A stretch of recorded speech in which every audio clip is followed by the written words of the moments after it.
Hello po. Mayroon akong tip sa inyo.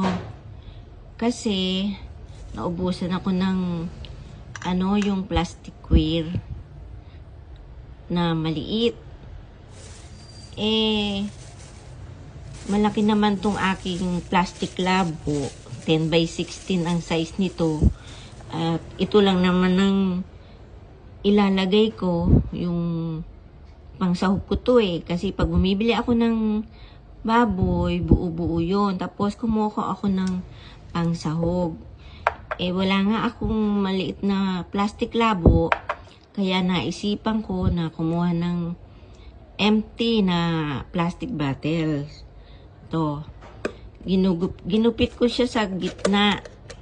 Ayan, ginupit ko. Tapos nilagyan ko siya nitong para kapag ilalagay na, hindi na mahirap.